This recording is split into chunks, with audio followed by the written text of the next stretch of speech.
Hello everyone, welcome back to our YouTube channel genius classes. आज हम पढ़ने वाले हैं अपना थर्ड चैप्टर फिज़िकल एजुकेशन का, जो है respiratory system. Respiratory system means, respiration means the process जो हमारा जो ब्रीथिंग पैटर्न होता है, जो हम कार्बन डाइऑक्साइड एक्सहेल करते हैं और इनहेल हम करते हैं ऑक्सीजन, जो हम बचपन से पढ़ते आ रहे हैं। सो इसी को रेस्पिरेशन कहते हैं। बाकी यहाँ पे लिखा हुआ भी है, respiration is the process of obtaining and using oxygen while eliminating carbon dioxide. So ये होता है पूरा रेस्पिरेशन। जो अगर आपको पूछा जाए व्हाट इज़ रेस्पिरेशन, सो ये आपकी डेफिनेशन हो जाएगी। अगर कोई पूछे रेस्पिरेशन क्या होता है, कोई इतना बड़ा झंझट नहीं है, बहुत आसान है। सिंपली बोलना है, हम ऑक्सीजन इनहेल करते हैं और कार्बन डाइऑक्साइड एक्सहेल करते हैं, और ये जो प्रोसेस है इसको रेस्पिरेशन कहते हैं। इसके बाद हम आगे पढ़ेंगे pathways of air into the body. ये आप यहाँ पे डायग्राम देख सकते हो। ये सारी चीज़ें हमारे रेस्पिरेशन के टाइम पे हमें हेल्प करते हैं, जब भी हम एयर इनहेल और एक्सहेल करते हैं। सो इन सब का यूज़ है, ये ओरल कैविटी का, ये ट्रैकिया का, सब का यूज़ है। ये हम एक एक करके ये सब कुछ पढ़ेंगे। यहाँ पे आप आगे देख सकते हो। सो सबसे पहले स्टार्ट करते हैं नोज़ से। Nose is a special organ to detect orders. The significant role in respiration is contains two pathways, the external feature and the internal cavities और नसल कैविटीज़।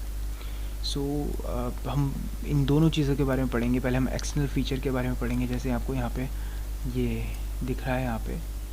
इसके बाद हम इंटरनल, जो हमारे नसल कैविटी है, जो उसके अंदर जितनी भी चीज़ें हैं, हम उनके बारे में पढ़ेंगे। जैसे ये जो भी चीज़ें हैं, ये सब हमारे नसल कैविटी से आगे बढ़ के, जब हमारा जो ऑक्सीजन है जब आगे पहुँचता है, सो इन सब चीज़ों के थ्रू पास होता है।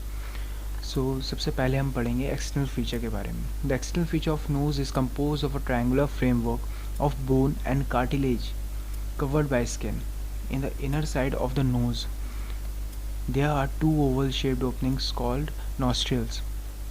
यहाँ पे जो एक्सटर्नल फीचर मतलब वही फीचर जो हम फिज़िकली हम ऑब्ज़र्व भी कर सकते हैं, कि जैसे हमारी नोज़ है, उसके अंदर जो बोन है वो कार्टिलेज की रहती है, वो काफ़ी फ्लेक्सिबल होती है।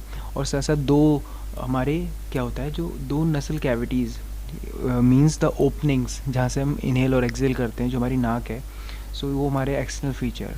अब इसके बाद जो एयर आगे बढ़ती है, इसके बाद जहाँ जहाँ से पास होती है, वो सब इंटरनल फीचर्स में आता है, या फिर आप नसल कैविटी कह सकते हो। अब हम उनके बारे में पढ़ेंगे।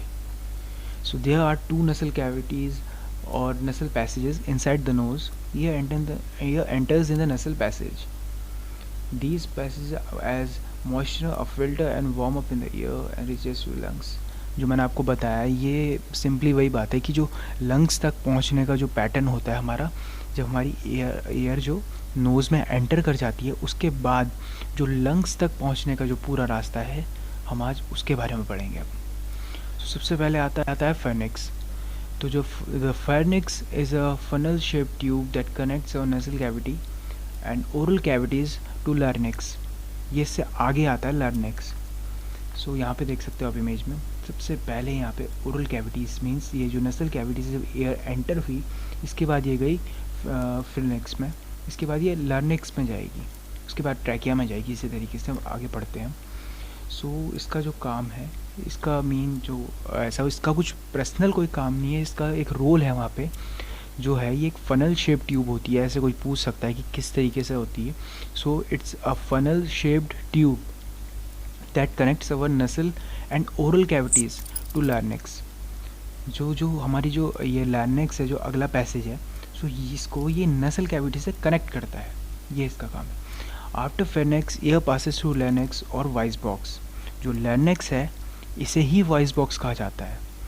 It is compose mainly of cartilage. It consist of two pair of membranes. Air causes the vocal cords to vibrate, thus producing sound. जब भी हम अपने यहाँ पे नेक में टच करते हैं और हमें वाइब्रेशन खुद हमें भी फील होता है, जो यहाँ पे लिखा गया है कि it consist of two membranes. Air causes the vocal cords to vibrate. So vibration हमें भी फील होता है। अगर आपने कभी अपने नेक पे अपना एक हाथ रखो, अपने फिंगर्स रखो और कुछ बोलो, सो आपको भी फील होगा। सो हमारा वॉइस बॉक्स भी यहीं पे होता है। मैं एग्जैक्ट तो बता नहीं सकता आपको, बट यहीं पे होता है हमारा वॉइस बॉक्स। सो इसके बाद आगे आती है बात ट्रैकिया की। After larynx air passes into trachea, that is also named as wind pipe. The trachea tube with cylindrical shape ये जो चीज़ें हैं ना छोटी छोटी पूछी हुई, यही मतलब बोली हुई, यही यही क्वेश्चन आते हैं। जैसे ट्रैकिया में what is the another name of trachea, so the another name is wind pipe, ऐसे क्वेश्चन आएंगे। फिर जैसे ये इसका शेप कैसा होता है, so it is of cylindrical shape, its length is about 11.2 centimetre with a diameter of 2 to 2.5, ये क्वेश्चन बनते हैं। It lies in front of the oesophagus in extended from larynx, जो ईसोफेगस है इसे हम क्या कहते हैं, ये हमारी फूड पाइप होती है। जैसे ये विंड पाइप है ट्रैकिया, सो ईसोफेगस हमारी फूड पाइप होती है। Then it is divided into 2 bronchi, 1 for each lung, means 2 lungs, so 2 bronchi। जो एक होती है, the wall of trachea are made up of hyaline cartilage, sorry, ये भी याद करना पड़ सकता है आपको। ये भी पूछा जा सकता है कि जो वॉल्स है ट्रैकिया की वो किसकी बनी है। On mouth of trachea there is a wall called epiglottis, the epiglottis prevents the food from entering into trachea. So मैं अगर आपको बताऊं, सो हमारी जो फूड पाइप है, हमारा जो नसल कैविटी है और जो माउथ से हमारा जो फूड पाइप कनेक्टेड आ गई ईसोफेगस, ये सारा एक ही जगह से होके गुजरते हैं। सो जो विंड पाइप है वो भी हमारे लिए पैरेलल ही चलता है हमारे फूड पाइप के। सो जो ये एपिग्लोटिस हमने पढ़ा आखिरी में, ये कोशिश करता है कि हमारा जो खाना है वो हमारे विंड पाइप में ना जाए, वरना इससे आपको काफ़ी प्रॉब्लम्स हो सकती है, इवन लोगों की डेथ भी हो जाती है, क्योंकि वो इनहेल ही नहीं कर पाते, यार फूड अटक जाता है वहाँ पे। इसलिए काफ़ी टाइम कहा भी जाता है कि जब खाना खाते हैं तब हमें हंसना नहीं चाहिए, हमें बात भी नहीं करनी चाहिए फालतू। सो इसीलिए कहा जाता है। सो इसलिए जो ट्रैकिया है उसे हम विंड पाइप कहते हैं, ये भी आपको याद रखना है। इसके बाद आगे बात करेंगे हम ब्रोंकी की। Bronchi are 2 bronchi that branch off from the trachea. ये हमने ट्रैकिया में भी पढ़ा था कि आगे जाके 2 ब्रोंकी में ये डिवाइड हो जाता है। इसके बाद these structures are referred to as the right and left primary bronchi. The primary bronchi branch off into bronchial tree, ये आपको इमेजेस में भी दिख सकता है, ब्रोंकीज हैं ये यहाँ पे। Where air passes through secondary bronchi which enters the lobes within the lungs after the air reaches tertiary bronchi। यहाँ ये आपको मैं इमेज में समझाऊंगा तो काफ़ी अच्छे से समझ आएगा। देखो, सबसे पहले नसल कैविटी में हमारे क्या है, एयर एंटर हुई, जो हमारा ओरल कैविटी है, नसल कैविटी आगे जाके मिलता है, जो मैंने आपको बताया था विंड पाइप और फूड पाइप पैरेलल ही चलती हैं आपस में। सो उसके बाद ये जाती है हमारी फिरनेक्स में। यहाँ से ये एपिग्लोटिस है, ये क्या करता है, ये करता है कि हम ये अवॉइड करता है कि जो हमारा फूड है वो गलती से हमारे विंड पाइप में ना चले जाए। इसके बाद एयर पहुँची हमारी लार्नेक्स में, उसके बाद ट्रैकिया में। इसके बाद जो यहाँ पे ट्रैकिया के बाद हमने पढ़ा ब्रोंकीज में। सो उसके बाद जो लोब की बात हो रही थी कि लोब में पहुँचती है, सो लोब ये रहे, upper lobe and lower lobe, middle lobe, ये आप इधर देख सकते हो। इसके बाद हम आगे बढ़ते हैं आप उसमें।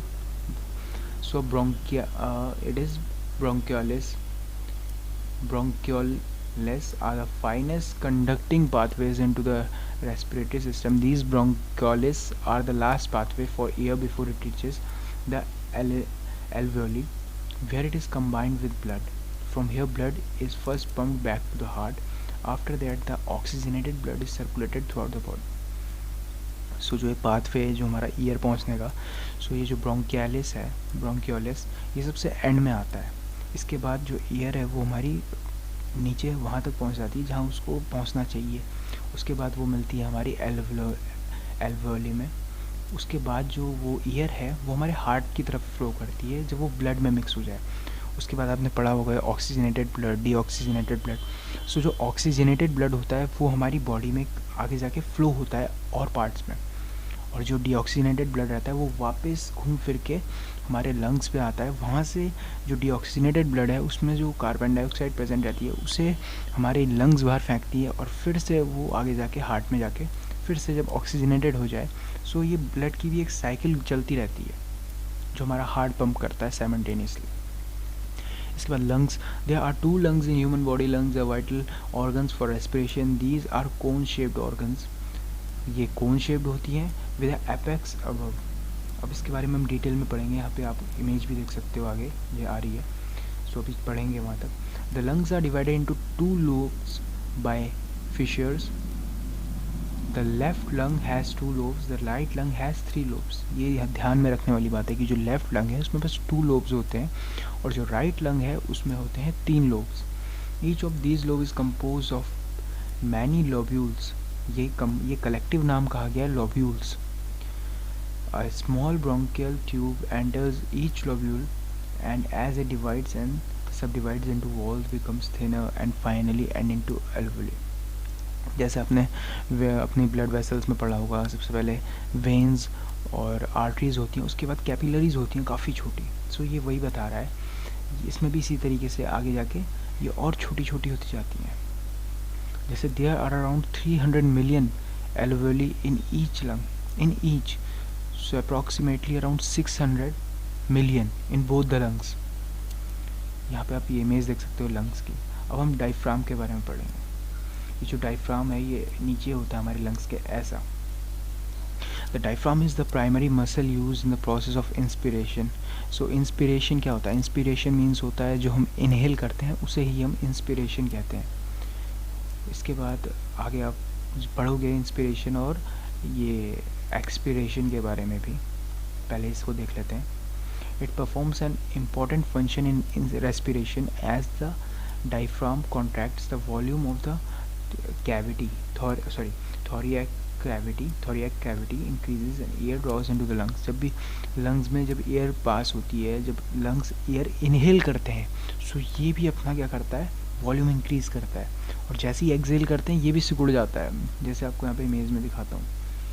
ये देखो, ये डायफ्राम लोवर्ड, जैसे ही ईयर अंदर गई ये डायफ्राम नीचे आया. नीचे क्यों आया? ये ईयर एंटर होने के बाद ये एक्सपैंड हुआ और जैसे ही ईयर आउट हुई ये वापस से स्क्वीज होके वापस अपनी पोजीशन में चले जाता है. सो इंस्पिरेशन और इसमें ज़्यादा कुछ सोचने की ज़रूरत नहीं है. सीधी सी बात.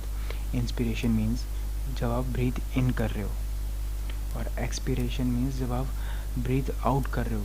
इसमें आप ऑक्सीजन, इंस्पिरेशन में आप ऑक्सीजन आप अंदर ले रहे हो और एक्सपिरेशन में आप ऑक्सीजन आउट कर रहे हो. बस कार्बन डाइऑक्साइड आउट कर रहे हो. बाकी इंस्पिरेशन में जो आपका डायफ्राम है वो इट मूव्स डाउनवर्ड्स और जो इसमें है इट मूव्स अपवर्ड्स और you can say it contracts again in its earlier position. In the process of inspiration generally 79% nitrogen, 20% oxygen and 0.04% carbon dioxide and water vapour are inhaled.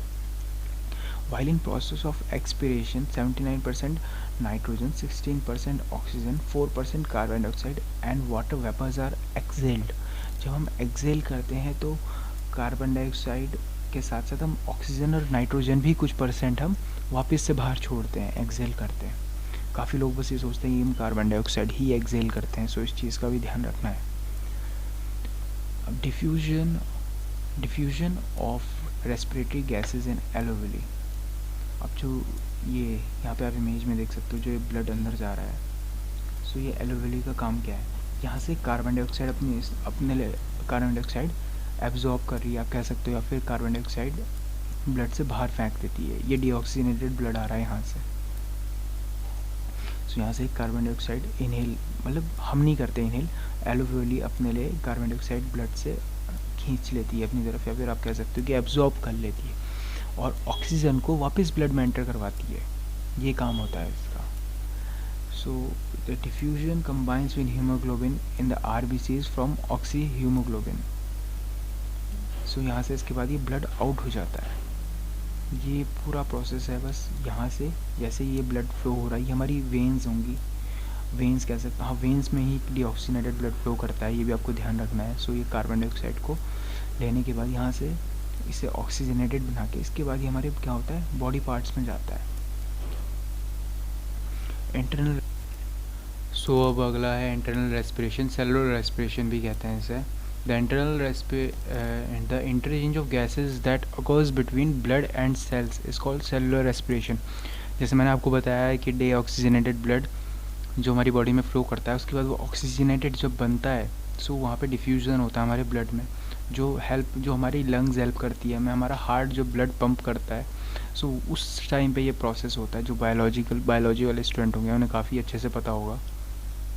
इसके बाद बाकी जो bio वाले नहीं हैं जितना ज़्यादा कोई ज़्यादा ये इतनी बड़ी बात नहीं है, बस इसमें जो समझने वाली बात है। सो जो पहली लाइन में ही क्लियर हो गया है, the interchange of gases that occurs between the blood and cells is called cellular respiration. बस अगर आपको सिंपली बस समझना है तो ये लाइन आपके लिए काफ़ी है।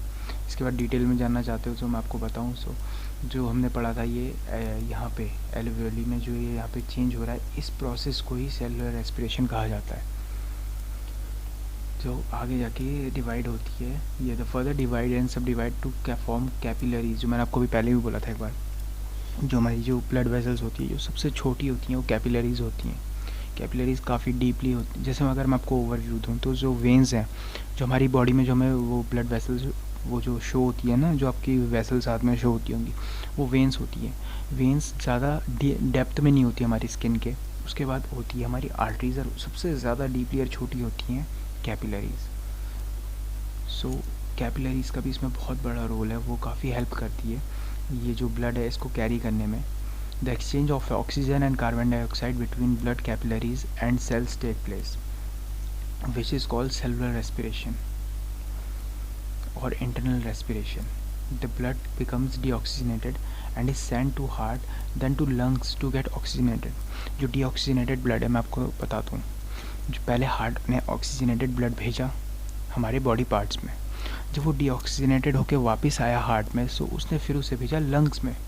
फिर लंग्स में वो जब डीऑक्सीजनेटेड ब्लड गया, सो वहाँ से इम्प्योरिटीज़ मीन्स जो गैसेस हैं वो फिर एक्सेल करी बॉडी ने। फिर जब दोबारा इनहेल करी, सो फिर से वो ब्लड में मिक्स होकर ब्लड को ऑक्सीजनेटेड बनाया। फिर वो ब्लड दोबारा हार्ट के पास गया और वहाँ से फिर दोबारा ऑर्गन्स में गया। ये होती है इसकी पूरी साइकिल। सो अब आगे बढ़ते हैं हम। मीनिंग ऑफ ऑक्सीजन डेप्थ। सो जो meaning the demand for oxygen is greater than the supply. बिल्कुल, ये बिल्कुल सही बात है। जो हमारी बॉडी है, जो इसकी डिमांड है, ये जो भी सप्लाई करती है उससे ज़्यादा ही होती है हमेशा। कभी भी आप रनिंग वगैरह करोगे सो धीरे धीरे क्या होता है, इसकी डिमांड भी इंक्रीज़ होती रहती है। हम कोई भी फिज़िकल वर्क करें, सो जितना ऑक्सीजन हमें मिल रहा है इसका मतलब है वो सफिशिएंट नहीं हो पाता। हमारी बॉडी ज़रूरत उससे ज़्यादा ही डिमांड करती है, बट बॉडी को क्या होता है, सेटिस्फाई होना पड़ता है इसमें, क्योंकि जो एयर का इनलेट है, जो हमारी नोज़ है, उसकी भी एक लिमिट है। अब ऐसा थोड़ी कि वो पूरी दुनिया की हवा खींच ले एक बार में। सो यही होता है। The lactic acid accumulation. The lactic acid is a toxic chemical that can cause muscles to stop working. As a matter in fact, the lactic acid can only be removed quickly by combining with oxygen. ये भी बहुत बड़ा काम होता है oxygen का। अगर lactic acid बढ़ जाए तो हमारी बॉडी क्या है, जो हमारी मसल्स है वो काम करना ही बंद कर देगी। अब जब मसल ही काम नहीं करेगी तो आप करोगे क्या, कुछ भी नहीं कर पाओगे। ना खाना खा पाओगे, ना दौड़ पाओगे, चल पाओगे, कुछ भी नहीं कर पाओगे। सो जो ऑक्सीजन है उसका भी बहुत बड़ा रोल होता है जो ये लैक्टिक एसिड को हटाने में। It is accumulated in high quantity, the muscle stop working until the oxygen supply to muscle has been replenished. जब भी हम कोई भी फिजिकल वर्क करते हैं तो हमारी बॉडी में लैक्टिक एसिड ही रिलीज़ होता है। यहाँ पे है नहीं, मैं आपको पर्सनली बता रहा हूँ, मुझे पता है जो। सो हमारी बॉडी में लैक्टिक एसिड ही रिलीज़ होता है, और इसीलिए जब भी हम फिज़िकल वर्क करते हैं, हमारी जो हम कहते हैं ना सांसें तेज़ हो रही हैं, ये जो हमारे जो ब्रीदिंग पैटर्न, हम काफ़ी तेज़ सांस ले रहे हैं। सो इसी कारण से बॉडी को भी पता है उसे करना क्या है। सो जब भी हमारी बॉडी में लैक्टिक एसिड बढ़ता है, हम फिज़िकल वर्क करते हैं, सो बॉडी में खुद ऑक्सीजन की डिमांड बढ़ जाती है। इसलिए हम क्या है, जो हमारी सांस फूल जाती है, कभी हम दौड़ते हैं या कुछ फिज़िकल वर्क, जैसे जिम में ही अगर आप घर पे भी अगर आप बॉडी वेट एक्सरसाइज करोगे या जिम में वेट्स यूज़ करोगे तो आपकी देख लेना आपकी सांस फूल जाती है। सांस फूलने का जो मेन रोल होता है वो ये होता है कि हमारी बॉडी डिमांड करती है और ज़्यादा ऑक्सीजन चाहिए हमें। अब हम आगे पढ़ते हैं ये सेकंड विंड के बारे में। व्हेन वी डू वाइग्रस एक्टिविटीज़ ये देखो, ये वही बता रहा है जो मैंने आपको भी जस्ट अभी बताया कि जो हमारी जो बॉडी है वो खुद डिमांड करना स्टार्ट कर देती है कि हमें और ज़्यादा एयर चाहिए और ज़्यादा ऑक्सीजन चाहिए। अब देखो मैं आपको पढ़ के बताता हूँ। When we do vigorous activity, participate in long distance races और play football, hockey etcetera, after some time we feel sense of discomfort. So ये डिस्कम्फर्ट कौन सा है कि हमारी बॉडी में ऑक्सीजन की डिमांड ज़्यादा हो रही है, हमें और ऑक्सीजन चाहिए। We feel some problem while inhaling, we feel like stopping the activity immediately, but if we make up our mind to continue the activity then we feel relaxed। हाँ, जैसे ये शॉर्ट टाइम में होता है, कभी हम दौड़ते हैं तो हमें कभी ऐसा बिल्कुल सांस हमारी जो ब्रीथिंग पैटर्न है वो ऐसा हो जाता है, बिल्कुल हम कहते हैं कि अब नहीं हो पाएगा। बट काफ़ी टाइम अगर हम उसे थोड़ी देर झेल लें, उसे कुछ देर के लिए, तो हमें काफ़ी रिलैक्स फील होता है, फिर हम वापस अपने ट्रैक पे आ जाते हैं। सो ये वही बात थी जो मैंने आपको भी पहले बताई थी। अब vital and tidal volume, vital capacity and so it is the amount of air then an individual can inhale and exhale with maximum effort. हम जितना मैक्सिमम एफर्ट लगा के हम इनहेल और एक्सेल कर सकते हैं, उसे हम वाइटल कैपेसिटी कहते हैं। कैपेसिटी जो वेरी करती है, ये करती है 3000 cc to 4600 cc normal adult. Normal adult means उसे कोई परेशानी नहीं है सांस से रिलेटेड, वो सिंपल एक वेल बीइंग है। It is the sum of tidal volume इंस्पिरे ये कट गया है यहाँ पे, शायद पूरा नहीं दिख रहा है। It is I mean to say inspiratory reserve volume and expiratory reserve volume. With regular exercises, a person's capacity may increase up to 5500 means जो नॉर्मल जो 3000 टू 4600 है, वो 5500 तक पहुंच जाता है। सो ये कैपेसिटी वेरी करती है, हर कोई स्पोर्ट्स पर्सन नहीं है, हर कोई एथलीट नहीं है। सो हर किसी के लिए डिफरेंट डिफरेंट है। अब टाइडल वॉल्यूम के बारे में पढ़ते हैं। So tidal volume is the lung volume representing the normal volume of air displace between normal inhalation and exhalation with extra effort is not applied. Vital capacity मतलब जब हम एक्स्ट्रा एफर्ट दे रहे हैं। टाइडल मतलब जब नॉर्मली जैसे हम breathe कर, जैसे अभी कर रहे हैं, हम कोई अभी भाग दौड़ तो कर नहीं रहे, आप भी बस वीडियो देख के सुन रहे हो, सो आप रिलैक्स पोजिशन में हो। सो ये टाइडल वॉल्यूम है। In healthy adult, the tidal volume is approximately means it is not fixed, around something like that, 500 ml per respiration. In simple way, it the amount of air which enters the lungs during normal inhalation of rest. जैसे अभी हम rest period में हैं। सो जो difference है अब इन दोनों के बीच में डिफरेंस देखते हैं। तो difference between tidal volume and vital capacity. Tidal volume is the amount of air exchanged during the normal inspiration and expiration, whereas the vital capacity is the maximum amount of air that can be expired after the deepest possible inspiration. The tidal volume is approximately 500 ml in adults, whereas जो क्या हमारी जो vital capacity है वो 3000 to 4600। देखो फ़र्क देखो, vital में इतना ज़्यादा हो जाता है, नॉर्मली जब हम रेस्ट पे रहते हैं तो 500 बस। ये डिफरेंस है। अब बेनिफिट्स ऑफ एक्सरसाइज, जो हम एक्सरसाइज करते हैं उसका जो बेनिफिट मिलता है हमारी बॉडी को, ऐसा है ना, एक्सरसाइज करने का हर किसी को बेनिफिट मिलता है, हर किसी को।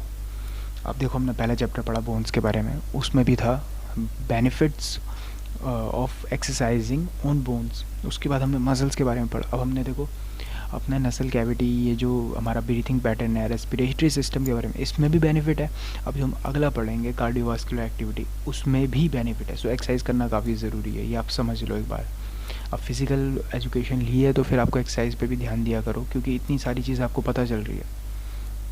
So first point, strong will power. Regular exercise can increase the will power of the individual. Individually will power भी बढ़ती है। कैसे? वर्कआउट को चैलेंज करके। आज आप 1 किलोमीटर भागे हो, धीरे धीरे वो बढ़ेगा। सो एक will power, strong will power भी बनती कि पहले हम कहाँ थे कि हम कर भी नहीं पा रहे, हम कर नहीं सकते। धीरे धीरे हमारा क्या है, इंडिविजुअली हम सोचते हैं कि अब हम कर रहे हैं, फिर धीरे धीरे हम खुद को चैलेंज करते हैं, तो हमारी विल पावर बढ़ती है। Increase in tidal air capacity, जो हमारी लंग कैपेसिटी होती है वो बढ़ती है। ये स्क्वाट्स करने से ही बढ़ती है। कभी आपने, अगर आप जिम वगैरह करते हो तो स्क्वाट्स करने में कभी भी देखना हमारी सांस काफ़ी जल्दी फूल जाती है। सो ये टाइडल एयर कैपेसिटी भी अच्छी होना काफ़ी ज़रूरी है, क्योंकि अगर आप काफ़ी पॉल्यूटेड जगह में जाओ या काफ़ी जो ऐसी जगह यहाँ पे ब्रीथिंग, सांस लेने में प्रॉब्लम हो, सो वहाँ पे जिनकी टाइडल एयर कैपेसिटी कम हो, सो उन्हें काफ़ी ज़्यादा दिक्कत होती है। स्पेशली माउंटेनियरिंग में भी अगर आप जाओ पहाड़ चढ़ने। Decrease in rate of respiration. In certain that a beginner starts to exercise, his rate of respiration increases. But when the same individual performs exercise on a daily basis, rate of respiration at rest decreases in comparison to earlier state. ये जो decrease है, जो rate of respiration है, उसे decrease करने में help करता है जब आप रेगुलर एक्सरसाइज करो। Strengthens diaphragms and muscles. अब जैसे डायफ्राम जो हमारी मसल है, उसे भी स्ट्रेंथ, क्यों वो स्ट्रेंथ क्या, वो फॉर एग्जांपल वो स्ट्रेंथन होगी कैसे, समझो इसे। जब हम कुछ भी नहीं कर रहे हैं तो हमारी बॉडी अराउंड 500 ml जो वो है ऑक्सीजन, वो इनहेल कर रही है, और जब हम फिज़िकल एक्टिविटी कर रहे हैं तो वो पहुंच जा रही है अराउंड 3000 to 4600 ml। फ़र्क देखो। सो डायफ्राम कितना मूव करेगा, तो इसलिए वो भी क्या है, स्ट्रेंथन होगा। Increase in aerobic endurance in exercise perform regularly and for longer period the increase in aerobic endurance. Endurance का स्टेमिना, एंड्योरेंस और स्टेमिना की ज़रूरत कहाँ पड़ती है, जब हम करते हैं race. So specially for the sports person, not only race, football player जो डिफरेंट टाइप्स ऑफ फील्ड्स में जाना चाहते हैं, सो उनके लिए भी काफ़ी ज़रूरी है रेगुलर बेसिस में एक्सरसाइज करना। अब जो आपके क्रिकेटर्स हैं, फुटबॉलर्स हैं, ये बस गेम ही थोड़ी खेलते हैं, ये काफ़ी एक्सरसाइजेस भी करते हैं, बल्कि वो काफ़ी लोग जिम भी करते हैं, काफ़ी लोग लॉन्ग डिस्टेंस रनिंग भी करते हैं। आपको उनकी वीडियोज़ इंस्टाग्राम वगैरह पे आजकल सभी हैं, सो वहाँ भी देखा होगा आपने। सो वो भी different type of exercise, physical activity करते रहते हैं स्पोर्ट्स के अलावा भी, ताकि बॉडी स्ट्रांग बने। अब क्रिकेट जो कर रहा है प्रैक्टिस, वो क्रिकेट प्रैक्टिस करके क्रिकेट की स्किल सुधार सकता है अपनी। वो क्रिकेट प्रैक्टिस करके वो अपना स्टेमिना थोड़ी सुधार लेगा। स्पेशली अब बैट्समैन है तो खड़े खड़े बस बैट से मारेगा। सो जो stamina, running between the wickets अपनी उसे बढ़ानी है, वो तो उसे दौड़ के जब वो रनिंग की प्रैक्टिस करेगा तब बढ़ाएगा, स्प्रिंट्स की प्रैक्टिस करेगा स्पेशली। अगला टॉपिक है increase in size of lungs and chest. ये बहुत ज़रूरी चीज़ है for the athletes, sports person, mountaineer जो भी है, क्योंकि जो हमारे जो लंग्स का साइज़ है अगर वही थोड़ा छोटा सा है तो फिर हम एयर की कैपेसिटी जो हम अंडर वाटर स्विमिंग करते हैं वो भी नहीं कर पाओगे अगर आपकी लंग कैपेसिटी अच्छी नहीं है, क्योंकि आप इनहेल ही ज़्यादा नहीं कर सकते।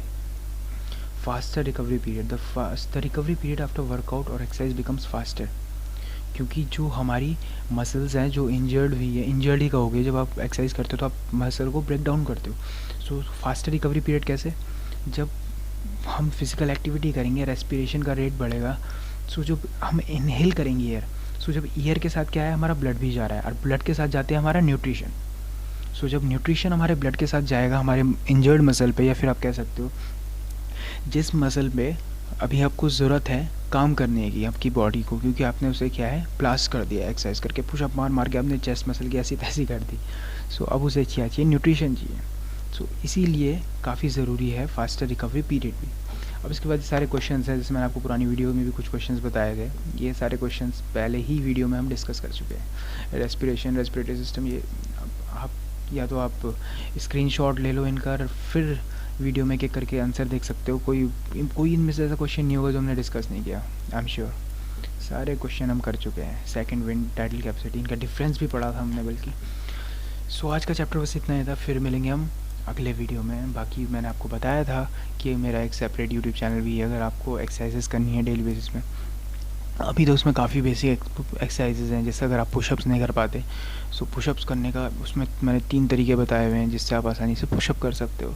सो काफ़ी बेसिक एक्सरसाइजेज हैं फॉर फैट लॉस और to gain muscles at home. So आप उसको फॉलो कर सकते हो, उसका लिंक मैं नीचे डिस्क्रिप्शन बॉक्स में दे दूँगा। सो फिर मिलेंगे हम अपने नए चैप्टर में। हमारा जो अगला चैप्टर है वो होने वाला है हमारा सर्कुलेटरी सिस्टम। अभी हमने लंग्स से रिलेटेड पढ़ा था, अब हम अगले वीडियो में पढ़ेंगे अपने हार्ट से रिलेटेड। सो तब तक ले बाय बाय, फिर मिलेंगे अगले वीडियो में।